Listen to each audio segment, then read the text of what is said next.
This is GARIS, Masculist, MGTOW flyers. That is 2 3-page essays on the themes of masculism and MGTOW, written by and read aloud by Prof. Dr. Hugo de Garis.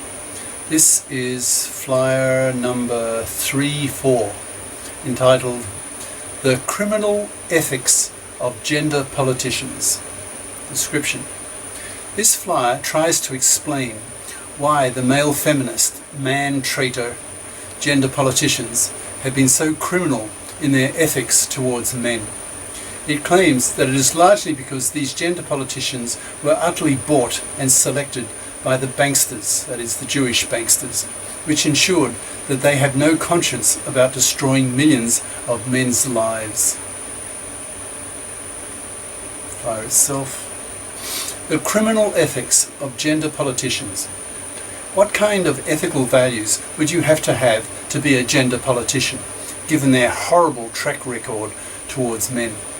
This flyer tries to spell out in reasonable detail what they have done and why they did what they did, and then to roundly condemn them, to damn them. What did they do? Their first major crime took place in the 70s when they changed the divorce laws, listening to the fluffy feminist lobby and giving these feminists what they wanted. I say fluffy feminists because these feminists weren't the least bit interested in obtaining equal rights for both sexes, but only for women, and the largely male feminist, man-traitor gender politicians gave these women what they wanted. As a result, men have been routinely financially massacred in the US divorce courts and similar Western countries which copied the US to the tune of several million a year. These men will lose custody of their children with a 99.0% probability. They will lose their house to their fluffy ex-wife so that she can live in it with her kids. He will have to pay her child support for kids that he will barely see, and if the ex-wife is a fluffy, he may have to pay her alimony so that she continues to parasite off his money the way she did before the divorce. This abuse of men is so bad, one wonders why male feminist gender politicians allowed it to happen in the first place. Did they not have any conscience towards men when they changed the divorce laws? After all, these male feminists were male. They were betraying their own sex. They were traitors to their own sex. So why did they not care about the welfare and human rights of men?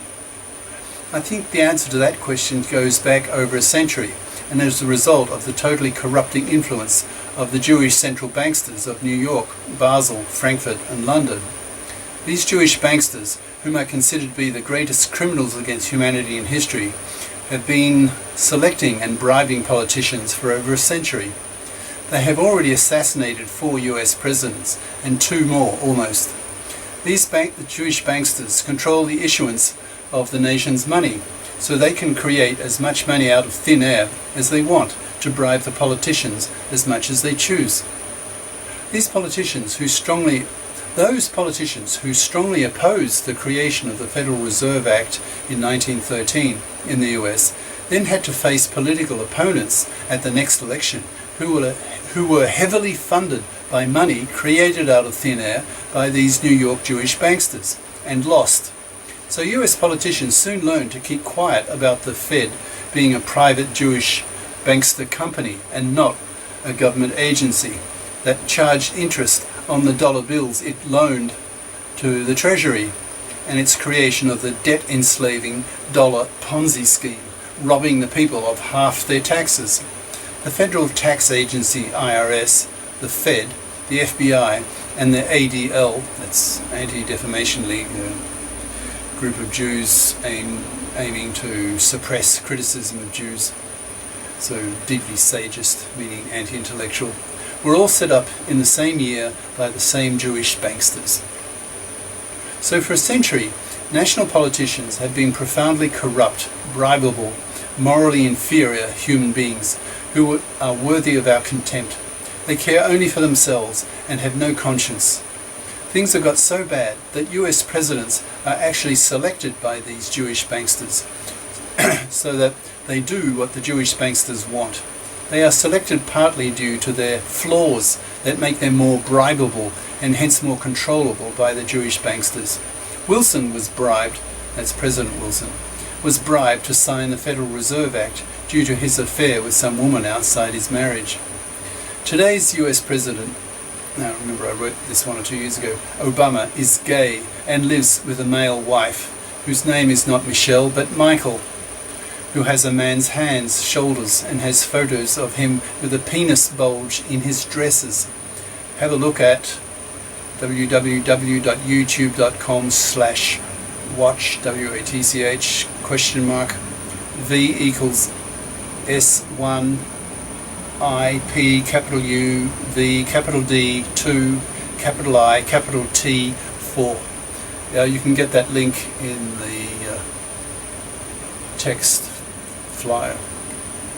So, it is these types of people who are the gender politicians, who have no care for the longer term consequences for the nation or for men, so long as there is a short-term advantage for them in voting in new divorce laws that favour women, who had a large feminist lobby in the 70s and no corresponding masculist lobby. So they gave the fluffy feminists what they wanted, and to hell with the men. By the time men could get organised, they would be out of power anyway, so they didn't care for the longer term. These gender politicians were not honest people. They were bribed and had the mentalities of bribable people. A similar story holds for the para. There is no para, paternity rejection right, because the fluffy feminists opposed it tooth and nail. If there were a para, women would all have to be FIPs, financially independent persons, having studied FIP majors at high school and university, to become career competent and stand on their own two financial feet and not parasite on a man. To fluffies, such a prospect terrifies them. Fluffies need to parasite on a man by definition. So things won't change until one of two things happens. One is that the MGTOWs and masculists opt out of marriage and fatherhood to such an extent that the birth rate and hence the population crashes, forcing the gender politicians to men-fair the gender laws. This may take another decade or more for the demographics to become alarming enough and for the broadcast media to latch on to the problem and broadcast it to the masses, thus forcing the hand of the gender politicians. For example, in Japan, the government actually has a Minister of Population, whose task it is to try to find ways to persuade young Japanese males to marry and have kids. The other possibility is that men get off their bums and put enormous political pressure on these male feminist gender politician vermin, threatening them with a block BLOC, male vote, that pushes them out of power. The politically impotent MGTOWs will be useless for such a task because they have no interest in doing such things, so the gender politicians remain free to do what they like, having no fear that MGTOWs will act politically to drive them out of power, except for the longer term impact of the population crash, of course. So it will be the task of the politically active masculists to put real political pressure on the gender politicians to pass men-fair gender laws to improve men's lives. For that to happen, the masculists need to educate society into men's gender role problems. For example, the divorce court crimes, the injustice and hypocrisy of the existence of a MARA, maternity rejection right, aka also known as abortion right, but no para, etc. The masculists need to educate society that men, who make up half the population, are having their human rights smashed. Masculists need to make men angry about this and to direct men's attention to reforming the gender laws so that these laws treat men equally. Masculists also aim to wipe out fluffies by refusing to have relationships with them, pushing for the creation of a FIP society where all adults, male or female, are FIPs as a strong moral obligation. So strong that even the gender politicians fear that if they don't men-fair the gender laws, that even women will vote against them for not being men-fair. Cheers. Prof. Dr. Hugo de GARIS. Email profhugodegaris@yahoo.com. Website profhugodegaris.wordpress.com. YouTube channel name de GARIS, Masculist, MGTOW, Flyers.